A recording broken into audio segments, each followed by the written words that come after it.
देश दुनिया अभी कोरोना वायरस से उबरकर बाहर आने ही वाला था कि एक और वायरस HMPV ने फिर से धावा बोल दिया है। क्या ये वायरस कोरोना जैसा है, क्या फिर लॉकडाउन जैसे हालात हो जाएंगे? तो ऐसे में इन सारे सवालों का जवाब लेने के लिए हम PGI पहुंचे हैं, जहां पर हमारे साथ डॉक्टर और प्रोफेसर PVM लक्ष्मी हैं, जो कि कम्युनिटी मेडिसिन डिपार्टमेंट से हैं। इनसे जान लेते हैं। मैम, कोरोना का खतरा जो था वो सबने देखा, लॉकडाउन की स्थिति रही, इस तरह से खबर आई कि HMPV वायरस फैल रहा है। क्या ये कोरोना जैसा है? ये कोरोना जैसा नहीं है कि ये वायरस पुरानी वायरस है, ये सर्कुलेट काफ़ी सालों से कर रही है और हमारे अंदर इम्यूनिटी भी है कि और दूसरा जैसे कोरोना जब हुआ था जो कोविड-19 खास करके वो नवी वायरस है जिसके लिए हमारे पास कोई इम्यूनिटी नहीं था, तो कि खतरा बहुत उस टाइम पे था हमारे लिए। बट अगर उसके कंपैरिजन में इसको देखते हैं कि अभी आज तक ऐसे कोई हमारे सामने नहीं आया था कि इसका कोई म्यूटेशंस हुए हैं, सीवियरिटी बढ़ रही है या डेथ रेट बढ़ रही है कि इस वायरस के कारण, इस तरह का अभी फ़िलहाल हमारे पास कोई ऐसे लग नहीं रहा है। लेकिन कि अगर चाइना में सर्ज है तो हमें ये नहीं पता कि ये सीजनल सर्ज है या कि कोई वायरस में म्यूटेशन है, अभी तक क्लियरली हमें इंडिकेशन नहीं मिल रहा है।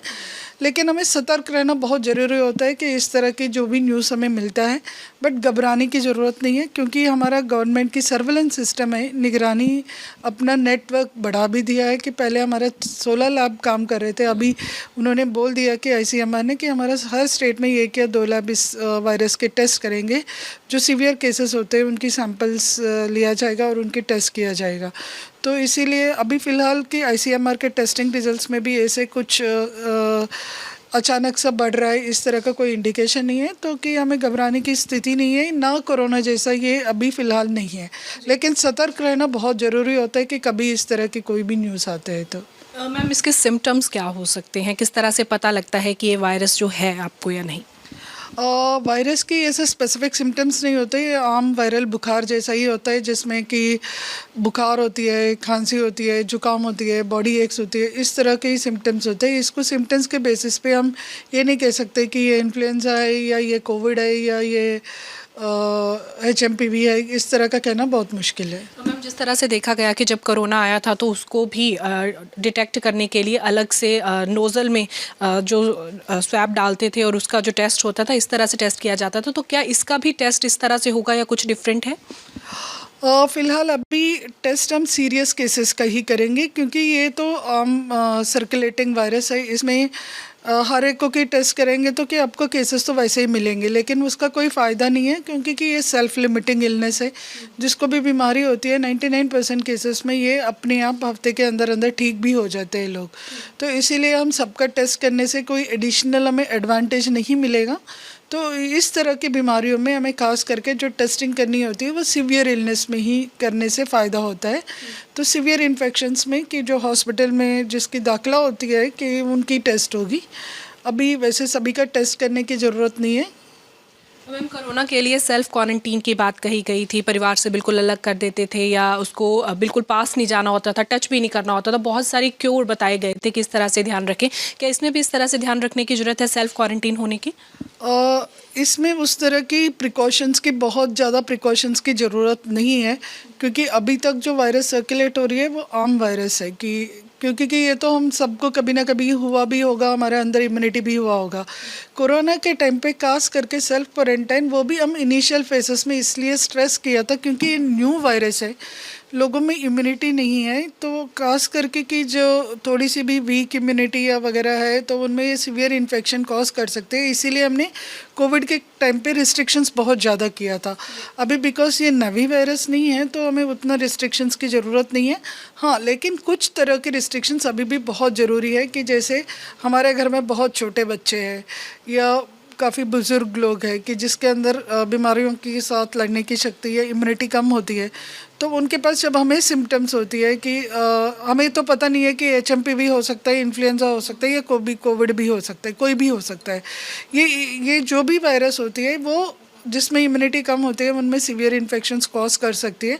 तो इसीलिए जब भी हमें किसी भी तरह की वायरल फीवर होती है तो हमें थोड़ी सी ध्यान रखनी होती है कि स्पेशली छोटे बच्चों के पास या बुज़ुर्ग लोगों के पास जा रहे हैं तो थोड़ा सा कि डिस्टेंस मेंटेन करें और मास्क पहन के उनसे मिले तो बेटर होता है कि हल्की सी हम अपनी तरफ से प्रिकॉशंस हम लेना ज़रूरी है ताकि हम अपने परिवार के लोगों को बचा सकें। भारत में भी इसके कुछ केसेस जो हैं वो देखने को मिले हैं। इसके किस तरह के रिजल्ट हो सकते हैं कि आने वाले समय में हमें बहुत ज़्यादा ध्यान रखने की ज़रूरत पड़ेगी, या जिस तरह से एडवाइजरीज जारी की गई हैं कि थोड़ा बहुत ध्यान रखिए। कोविड में भी पीजीआई में भी अलग से वार्ड बना दिया गया था, क्या ऐसी ज़रूरत आ सकती है? इसका अभी फ़िलहाल अलग सा वार्ड बनाने जितना ज़रूरत नहीं है कि अभी जो हमारे फैसिलिटीज़ है उसमें कि जैसे नॉर्मली निमोनिया का केसेस आते हैं जिनको हम एडमिट भी करते हैं, ट्रीट करते हैं, वैसे ही करेंगे। अगर बाई चांस कुछ और प्रॉब्लम होती है या इस वायरस में म्यूटेशन होके कि सीवियर रूप प्रकोप में होती है तो देन अगर कि एडमिशन्स की ज़रूरत होती है तब हम धीरे धीरे कि जैसे हमारे ऑलरेडी प्रिपेयर्डनेस की प्लान्स है, क्योंकि हमें पैंडमिक प्रिपेयर्डनेस की या इन्फ्लुएंजा की केसेस अगर ज़्यादा बढ़ रही है तो उसके प्रिपेयर्डनेस की हमेशा हमारा एक कंटिजेंट प्लान हर एक हॉस्पिटल को गवर्नमेंट ऑफ इंडिया ने कि बताया कि बना के रखनी है। जबकि कोविड के टाइम से ये शुरू हुआ था कि हम उसकी मॉक ड्रिल्स भी चलती रहती है पीरियडिकली, तो हमारा उस तरह की प्रिपेयर्डनेस है। अगर ज़रूरत पड़े तो हम वो प्लान धीरे धीरे कि अडाप्ट कर लेंगे। मैम, क्या ये क्योरेबल है और इससे किस तरह से ध्यान रखा जा सकता है? तो ये क्योरेबल अपने आप सेल्फ लिमिटिंग इलनेस है, अपने आप क्योर भी हो जाती है कि मैक्सिमम लोगों में, बहुत लेस देन 1% लोगों में कि ये सीवियरिटी होती है। वो खास करके कि मैंने बताया था कि ये बहुत छोटे बच्चे हैं या बुज़ुर्ग लोग हैं जिसमें इम्यूनिटी कम होती है या इम्यूनो कॉम्प्रोमाइज्ड है, उनमें सीवियर इन्फेक्शंस कॉज कर सकती है। उनमें भी अगर सपोर्टिव ट्रीटमेंट से काफ़ी लोग रिकवर भी कर लेते हैं।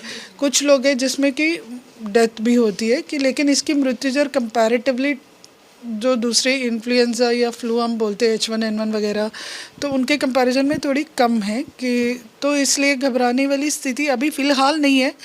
लेकिन हमें कि निगरानी रखनी चाहिए कि क्योंकि अगर कहीं से भी किसी भी तरह के न्यूज़ आती है, वो रूमर भी हो सकती है, लेकिन हमें सतर्क रहने से अगर कोई प्रॉब्लम फ्यूचर में हो तो क्या हमें कि जल्दी से जल्दी हम उनको रिएक्ट कर पाएंगे। बिल्कुल मैम, आखिरी सवाल आपसे लूँगी कि अपने आप को बचाने के लिए इस वायरस से क्या क्या चीज़ें जो हैं वो इस्तेमाल में की जानी चाहिए?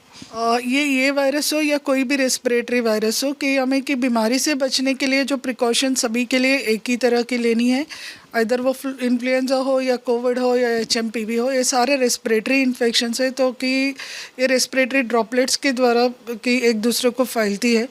जो हम खांसते हैं या छींकते हैं तो हमें कि मुंह कवर करके करना चाहिए और हमें रेस्पिरेटरी हाइजीन मेंटेन करनी चाहिए, हैंड हाइजीन मेंटेन करनी चाहिए कि हाथ धोए और खास करके अगर कोई बीमार है वो जिसके इम्यूनिटी कम है उन लोगों के पास ना जाए और अगर उनके पास भी जा रहे तो मास्क पहन ले और जिसकी इम्यूनिटी कम है वो भीड़ भाड़ वाली जगह पे जा रहे हैं तो अपने प्रिकॉशन के लिए वो मास्क पहने तो बेटर है कि ये तरीके अगर हम अडाप्ट कर लेते हैं तो कि कोई भी बीमारी से हम अपने आप को बचाव कर सकते हैं। बहुत बहुत शुक्रिया मैम बात करने के लिए। तो डॉक्टर PVM लक्ष्मी हमारे साथ थे। इन्होंने बहुत अच्छे तरीके से समझाया है कि HMPV वायरस जो है ये पहले से डिटेक्टेड था वायरस और कोई नया वायरस नहीं है, और सबसे बड़ी बात और अच्छी बात यह है कि ये क्योरेबल है। अगर हम थोड़ा सा ध्यान रखें तो इस वायरस से बचा जा सकता है। और हालांकि कोविड जैसे जो हालात थे वो इस वायरस में नहीं बनते हैं, पर फिर भी अपना ध्यान रखना इस मौसम में खास तौर पर बहुत ज़रूरी है।